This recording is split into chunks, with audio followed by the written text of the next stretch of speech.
Nous sommes rendus dans notre lecture de l'évangile de Marc au chapitre 12 et nous lisons ce soir à partir du verset 28. Marc chapitre 12, verset 28.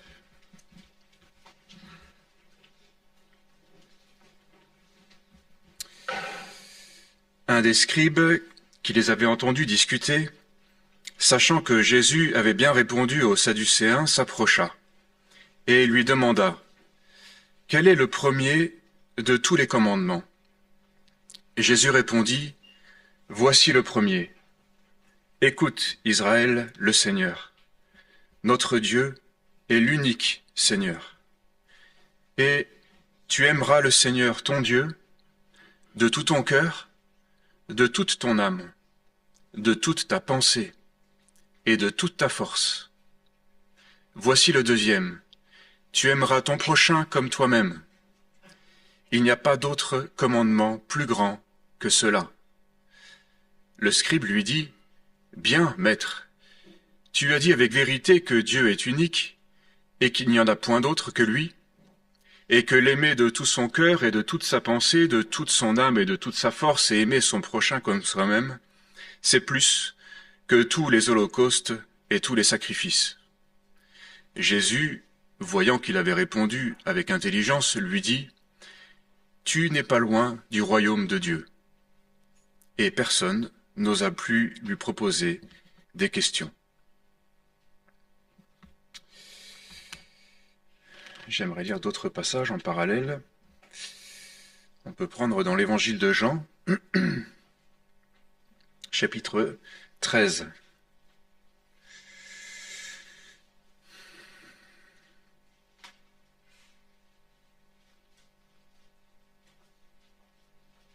Verset 1.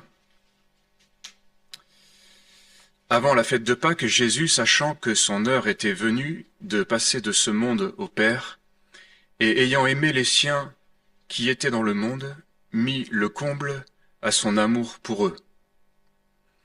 Pendant le souper, alors que le diable avait déjà mis dans le cœur de Simon Iscariote, fils de Simon, le dessein de le livrer, Jésus, qui savait que le Père avait remis toutes choses entre ses mains, qui était venu de Dieu, et qu'il s'en allait à Dieu, se leva de table, ôta ses vêtements et prit un linge dont il se ceignit. Ensuite il versa de l'eau dans un bassin et se mit à laver les pieds des disciples et à les essuyer avec le linge dont il était ceint. Verset 12. Après qu'il leur eut lavé les pieds et qu'il eut pris ses vêtements, il se mit à table et leur dit, « Comprenez-vous ce que je vous ai fait? Vous m'appelez Maître et Seigneur, et vous dites bien, car je le suis.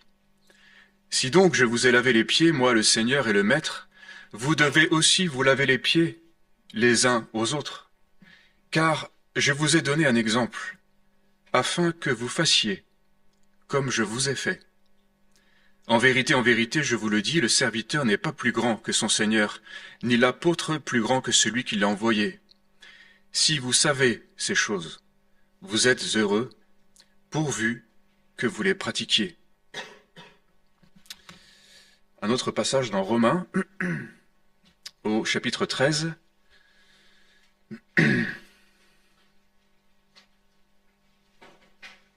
Romains 13, verset 8. Ne devez rien à personne si ce n'est de vous aimer les uns les autres, car celui qui aime les autres a accompli la loi. En effet, les commandements « tu ne commettras point d'adultère, tu ne tueras point, tu ne déroberas point, tu ne convoiteras point », et ce qui peut encore y avoir se résume dans cette parole. Tu aimeras ton prochain comme toi-même. L'amour ne fait point de mal au prochain, l'amour est donc l'accomplissement de la loi. Cela importe d'autant plus que vous savez en quel temps nous sommes, c'est l'heure de vous réveiller enfin du sommeil, car maintenant le salut est plus près de nous que lorsque nous avons cru. La nuit est avancée, le jour approche. Dépouillons-nous donc des œuvres des ténèbres et revêtons les armes de la lumière. Marchons honnêtement, comme en plein jour, loin des orgies, de l'ivrognerie, de la luxure et de la débauche, des querelles et des jalousies. Mais revêtez-vous du Seigneur Jésus-Christ, et n'ayez point soin de la chair pour en satisfaire les convoitises. Et un autre passage dans Jacques,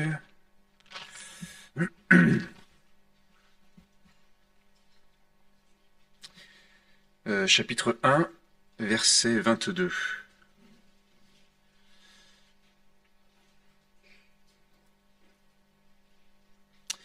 Mettez en pratique la parole et ne vous bornez pas à l'écouter en vous trompant vous-même par de faux raisonnements. Car si quelqu'un écoute la parole et ne la met pas en pratique, il est semblable à un homme qui regarde dans un miroir son visage naturel et qui, après s'être regardé, s'en va et oublie aussitôt comme il était. Mais celui qui aura plongé les regards dans la loi parfaite, la loi de la liberté, et qui aura persévéré, n'étant pas un auditeur oublieux, mais se mettant à l'œuvre, celui-là sera heureux dans son activité. Si quelqu'un croit être religieux sans tenir sa langue en bride, mais en trompant son cœur, la religion de cet homme est vaine. La religion pure et sans tache devant Dieu notre Père consiste à visiter les orphelins et les veuves dans leur affliction et à se préserver des souillures du monde. Et enfin un dernier texte dans 1 Jean, chapitre 3,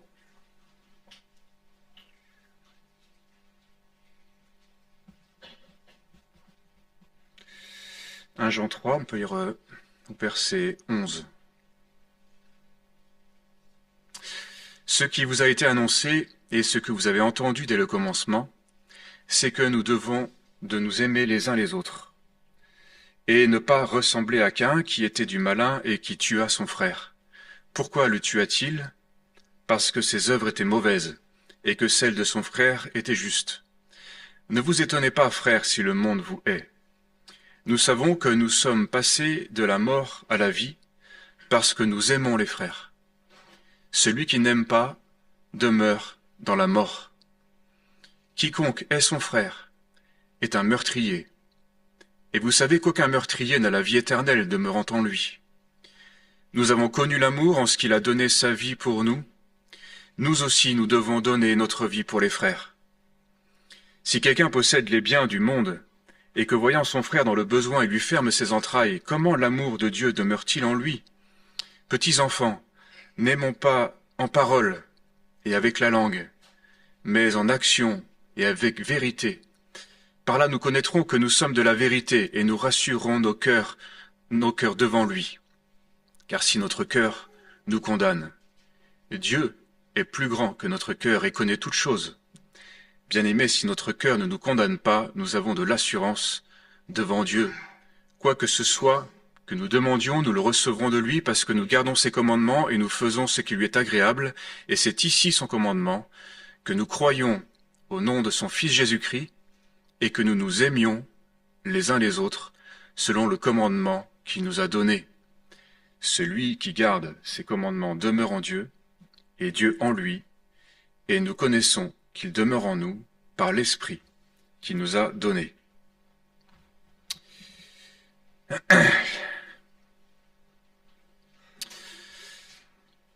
Comme nous avons vu ces précédents soirs, Jésus est confronté à des questions pernicieuses de la part des pharisiens, des scribes, des sadducéens. Et dans le texte que nous venons de lire, c'est un scribe qui s'avance vers lui et qui lui pose cette question. Quel est le premier de tous les commandements? On a le sentiment qu'il veut faire comme un examen au Seigneur Jésus et vérifier s'il connaît bien la loi. Et on sent bien en arrière-plan dans cette question cette attente, cette suspicion, peut-être cet espoir de prendre Jésus en défaut, de lui tendre un piège. Et Jésus va répondre simplement la parole, ce qui est écrit dans la loi de Dieu. Voici le premier commandement, écoute Israël, le Seigneur, notre Dieu, est l'unique Seigneur. Tu aimeras le Seigneur ton Dieu de tout ton cœur, de toute ton âme et de toute ta pensée, de toute ta force. Et voici le deuxième, tu aimeras ton prochain comme toi-même. Il n'y a pas d'autre commandement plus grand que celui-là.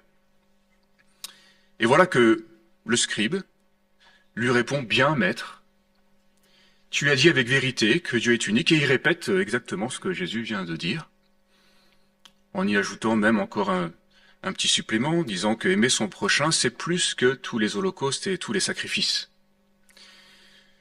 Et là, Jésus lui répond, et il est dit, Jésus voyant qu'il avait répondu avec intelligence. Visiblement, cet homme avait de l'intelligence pour comprendre les choses essentielles, peut-être plus que les autres pharisiens qui avaient une connaissance parfaite de la loi, qui essayaient de coincer aussi Jésus par des interrogations sur des choses précises de cette loi.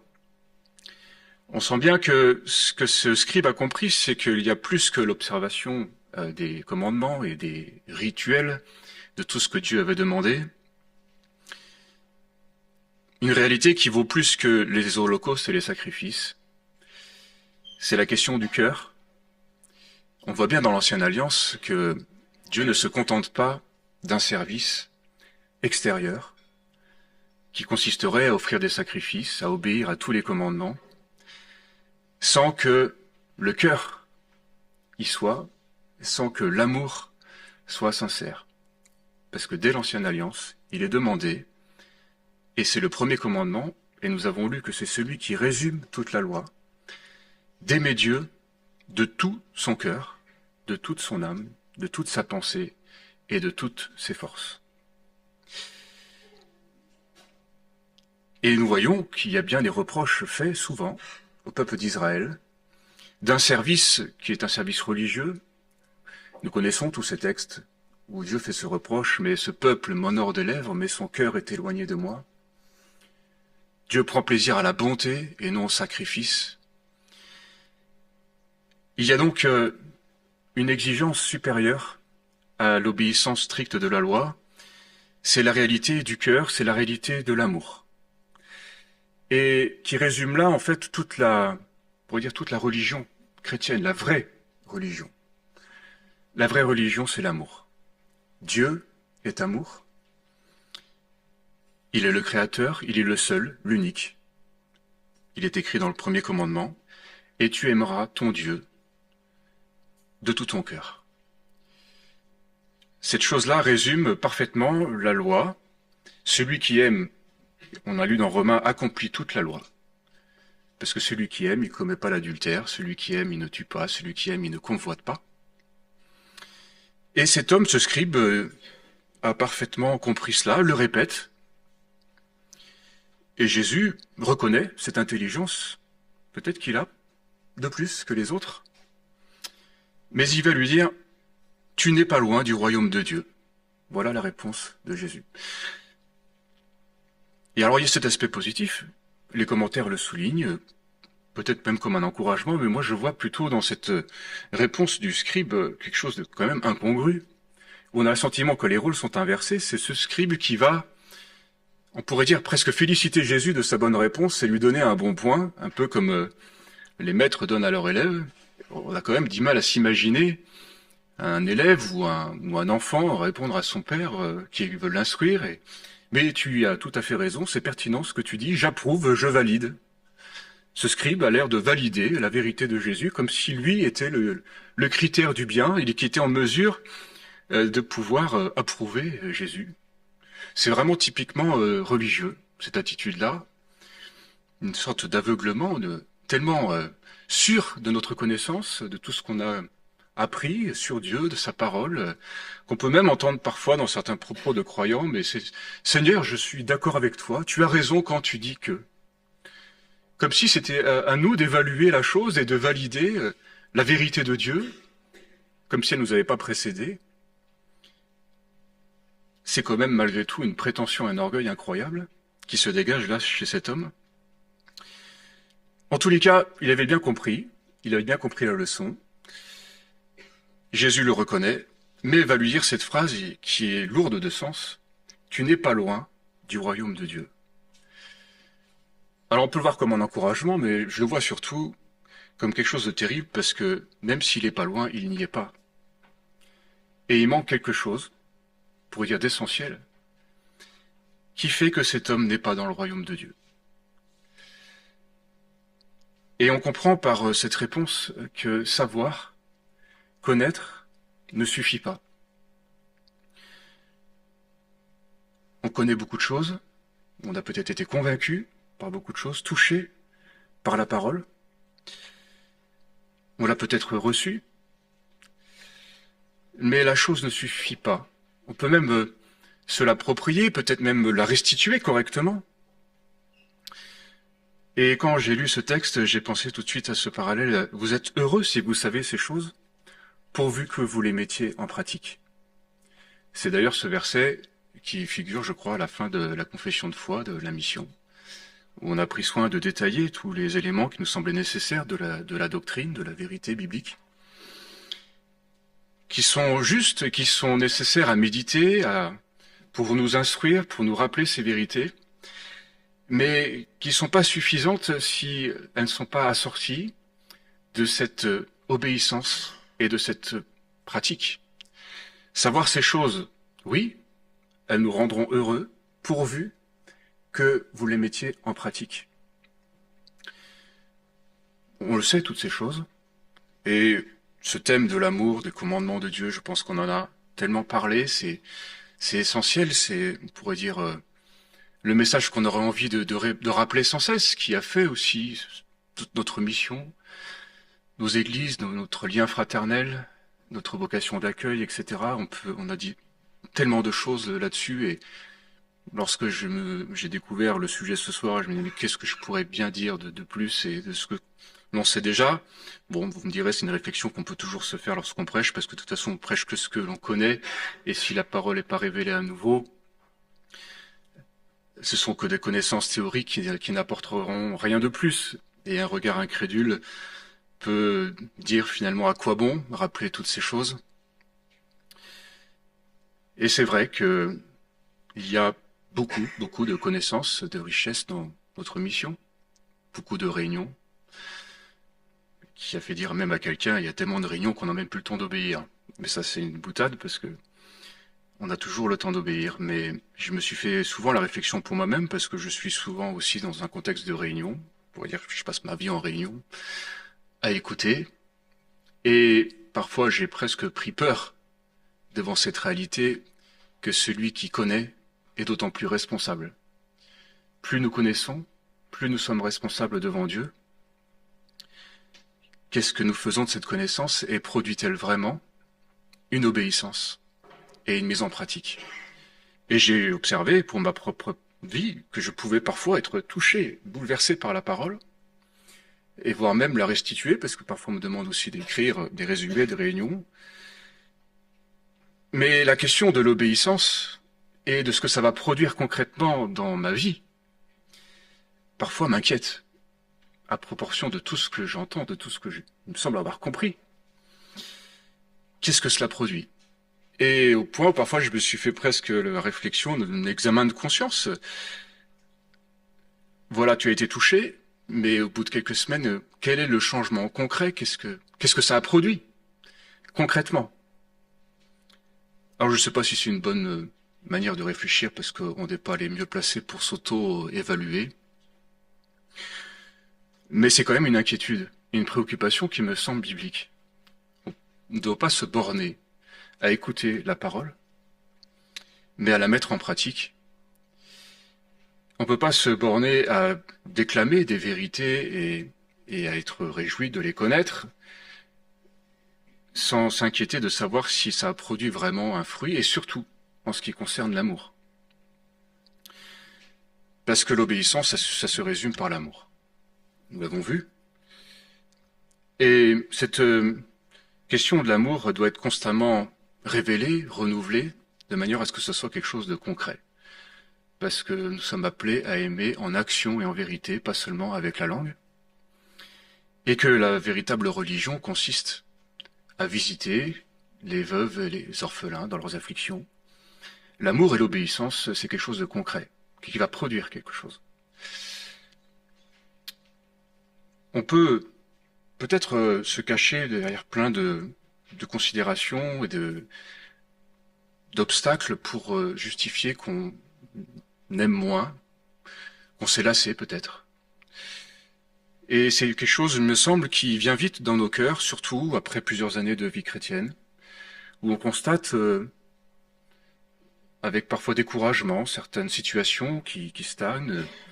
Dans les relations fraternelles, on se connaît tellement bien au bout de plusieurs années et on voit tous les défauts, toutes les fautes, les manquements autour de nous, de ceux qui nous précèdent, de nos amis et de ceux auxquels on tient pourtant.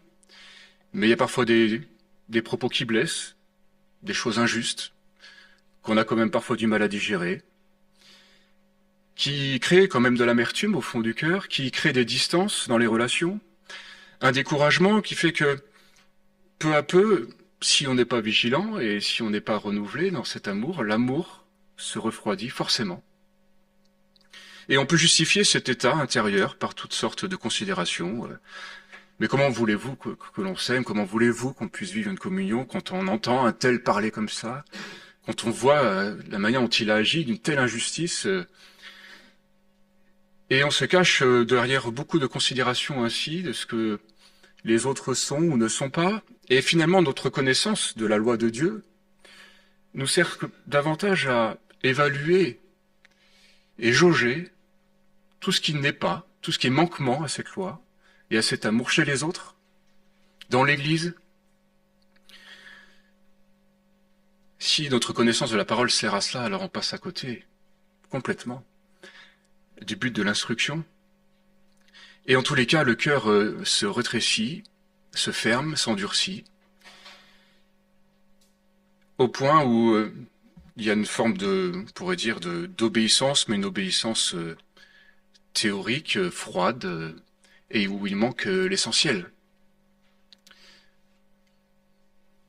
Il y a donc cette question de l'attente, de la déception, qui peut nous voiler et nous faire oublier cette réalité de l'obéissance, parce que malgré toutes ces raisons qu'on peut trouver et évoquer, il demeure la question de la responsabilité personnelle. Ce que les autres sont, ce qu'ils n'ont pas fait, leur manquement à l'amour, ça les regarde, c'est leur obéissance. Mais lorsque nous nous retrouverons devant le Seigneur à rendre des comptes pour nous-mêmes de notre vie, rien ne pourra justifier qu'on se soit arrêté dans l'amour. Ce que Dieu demande, c'est d'aimer, de le servir dans l'amour. Et on peut pas se dédouaner de cette responsabilité-là, quels que soient les arguments du visible, quels que soient nos raisonnements. Il peut y avoir aussi des mauvaises interprétations ou des façons de voir l'amour. Il y a des personnes qui parlent beaucoup d'amour et qui ont des jolis mots à la bouche et qui sont sentimentaux et qui en parlent beaucoup, qui disent je t'aime assez facilement et qui pensent être là dans la démonstration de l'amour selon le Seigneur. Sauf que souvent, c'est ceux qui en parlent le plus, ils sont pas forcément là quand on a besoin d'eux. Et on peut avoir le sentiment d'aimer, peut-être, être ému de nos propres sentiments envers les autres, mais la réalité et le critère pour déterminer si vraiment il y a de l'amour, c'est pas nous qui pouvons le dire, c'est les autres. C'est ceux qui vont en être au bénéfice, qui eux vont le ressentir. Il est dit, beaucoup d'hommes proclament leur bienveillance, mais un homme fidèle, qui le trouvera? Alors il ne s'agit pas de dire seulement, voilà, je t'aime, j'ai plein de bons sentiments à ton égard, j'ai plein de bonnes idées pour servir. Et dans les déclarations et dans les paroles, tout est beau. Je crois que c'est Hudson Taylor qui a dit que Dieu n'a pas besoin dans son œuvre de gens qui veulent servir ou qui déclarent servir, mais des gens qui servent. Et puis il y en a d'autres qui vont dire mais moi je n'arrive pas forcément facilement à dire des choses comme ça parce que je suis pudique. Dire je t'aime, voilà, si je suis pas vraiment convaincu, je préfère plutôt agir et le montrer par les actes. Et une forme de pudeur comme ça dans l'expression des sentiments. Et on se rassure en agissant. Et c'est vrai que j'ai été aussi assez séduit par cette pensée. J'ai lu quelques quelques lignes de Jean-Paul Sartre qui parle de cette réalité, qui lui a beaucoup misé sur cet aspect de l'action qui détermine en fait l'essence de l'homme. L'homme est déterminé par la somme de ses actions. C'est ces actions qui vont faire de lui, qui vont créer son identité. Et il disait au niveau de l'amour que il vaut mieux faire quelque chose de concret et rendre service, par exemple, à quelqu'un, parce qu'il en retirera le bénéfice, et ça c'est concret, plutôt que de dire des choses et des belles paroles, mais finalement qui vont rien apporter. Donc à choisir, il militait plutôt pour l'action. Et c'est vrai que, au niveau sensibilité, je trouvais ça assez cohérent.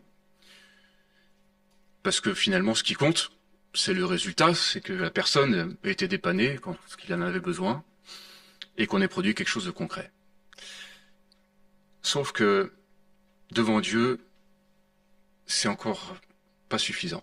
Et que la parole nous parle d'un amour qui comporte tout cela, qui comporte l'obéissance, la pratique, qui comporte le cœur et l'être entier, l'âme, le cœur, la pensée, la volonté, que tout notre être soit imprégné, habité, on pourrait dire mis en mouvement par l'amour, qui habite notre être et qui va s'exprimer concrètement par l'obéissance et par le soutien de celui qui est dans le besoin. C'est un amour, on pourrait dire donc un amour total, un amour parfait, un amour évidemment inaccessible. Dieu veut tout. Notre être, il veut notre cœur et il attend cet amour-là. Cet amour-là, évidemment, il n'est pas en nous-mêmes. Il est dans le Seigneur. Il en est la source. Et nous devons revenir sans cesse à cette source-là pour pouvoir, on pourrait dire, être comme réanimés sans cesse du véritable amour qui nous fait passer par-dessus toutes les considérations, tous les découragements, toutes les lassitudes, mais le considérer quand même comme un impératif absolu, parce que c'est un commandement. Tu aimeras, c'est un commandement, c'est un ordre. On ne peut pas négliger l'ordre de Dieu, son commandement, qui est d'aimer. Ce n'est pas une option, ce n'est pas à repousser plus tard, on n'a pas à attendre qu'il vienne quand ça viendra, parce que c'est un ordre. Et il s'agit du Dieu 3 fois saint, le Dieu unique, créateur du ciel et de la terre, le Dieu qui nous a appelés à la vie, le Dieu qui est amour et qui n'a pas fait qu'en parler, qui a prouvé son amour. Jésus a prouvé son amour. Il est dit qu'il a mis le comble à son amour en se mettant aux pieds de ses disciples pour leur laver les pieds. Et il l'a fait pour donner l'exemple, mais il est dit pour que vous suiviez cet exemple et que vous le mettiez en pratique. Il a mis le comble à son amour et il a prouvé son amour dans tous ses actes jusqu'à mourir sur la croix pour nous pécheurs, d'une mort injuste, d'une mort horrible et inexplicable, injustifiable. La seule raison, c'est l'amour.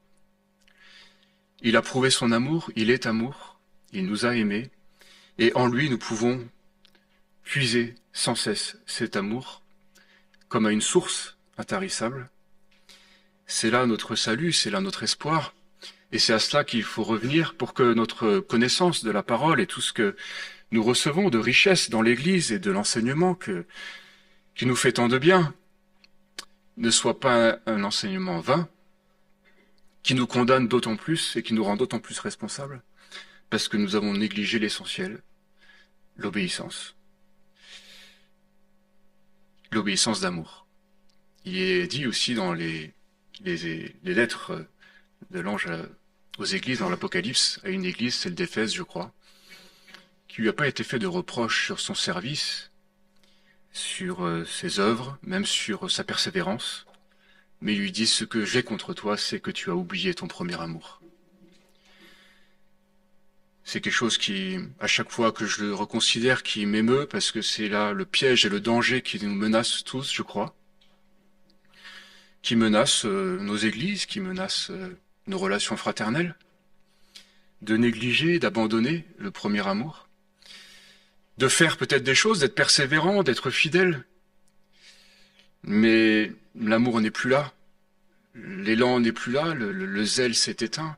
Et quelle chose triste d'être devant quelqu'un qui fait son devoir, mais on ne ressent plus d'amour.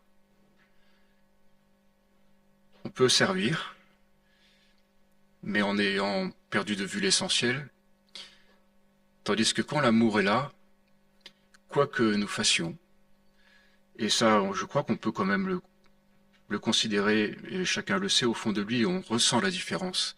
Même dans notre maison, lorsqu'on accueille, on sait la différence. Lorsque on vous sert avec amour, on peut faire de la cuisine avec amour, on peut servir à table avec amour, mais on peut le faire aussi par devoir, par lassitude, et l'ambiance sera complètement différente. Je dirais même on peut aussi préparer les voitures avec amour. Ça paraît bizarre, mais je me faisais la réflexion l'autre jour. À quoi on peut être touché par l'amour même de nos amis garagistes qui réparent nos voitures, à nous autres missionnaires. Ben, c'est qu'on voit la différence entre quelqu'un qui a réparé la voiture dans l'église et qu'on la met dans un garagiste sans vouloir offenser les garagistes. Il y a certainement des garagistes scrupuleux. Mais lorsque vous récupérez votre voiture, réparée, mais non seulement réparée, mais nettoyée de l'intérieur et de l'extérieur, vous savez qu'on a fait plus que son devoir. Et ça, je pourrais citer tout plein d'exemples de ceux qui y servent, dans des choses qui sont discrètes et dont ils perdent peut-être de vue parfois le sens, parce que personne ne le voit. Mais quand c'est fait avec amour, alors ça communique un réconfort et un amour. Parce qu'en fait, le propre de l'amour qui est extraordinaire, c'est que l'amour appelle l'amour. Et si on se donne à l'amour, et qu'on reçoit de nouveau l'amour pour le frère qu'on n'aimait plus, avec qui on était peut-être en litige, où on n'avait qu'amertume, ou que reproche, si ce miracle s'opère à nouveau dans notre cœur, alors l'autre sera ému de voir que finalement on l'aime de nouveau. Et il aura peut-être plus de facilité à nous aimer lui aussi.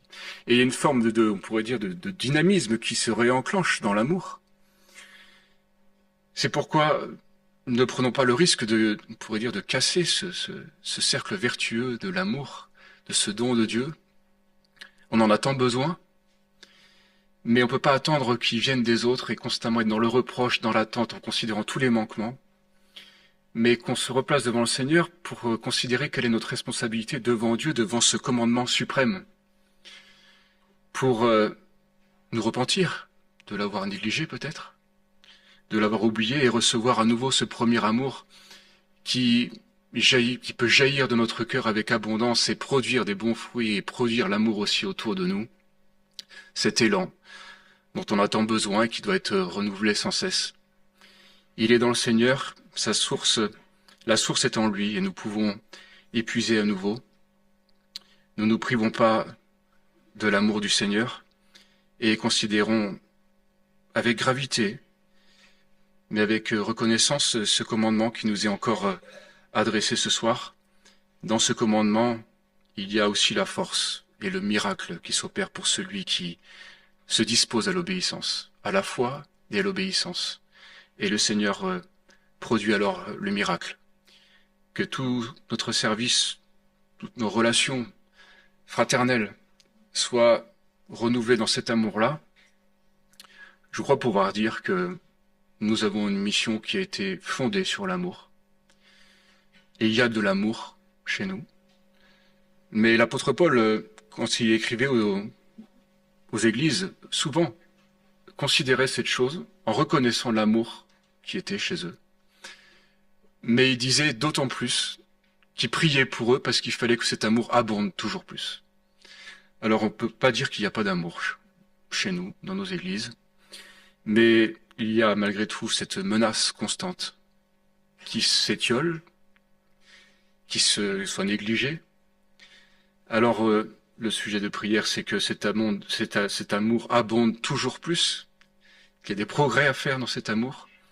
Et c'est une vraie préoccupation que l'on doit porter ensemble pour pas se laisser entraîner par le péché, par l'amertume, par les déceptions, par tout ce que le diable aussi met dans nos cœurs, qui est obstacle à l'amour. mais que ce miracle s'opère de nouveau et que nous retrouvions, si nous l'avons perdu, ce premier amour. Je vous invite à prier. Terminé.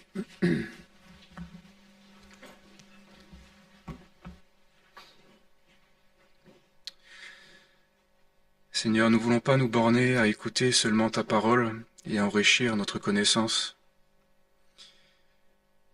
Nous ne voulons pas être dans l'illusion tout en croyant connaître. Il est dit que la connaissance enfle, mais l'amour édifie. Et nous ne voulons pas prendre le risque de perdre notre premier amour.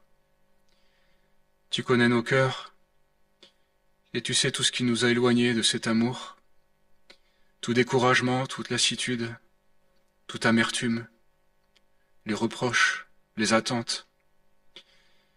Mais devant toi, rien ne tient, devant ton ordre. Tu aimeras ton Dieu, de tout ton cœur, de toute ton âme, de toute ta force, et ton prochain comme toi-même. Nous ne voulons pas nous contenter des paroles, des déclarations et des bons sentiments. Mais nous voulons mettre en pratique et t'obéir.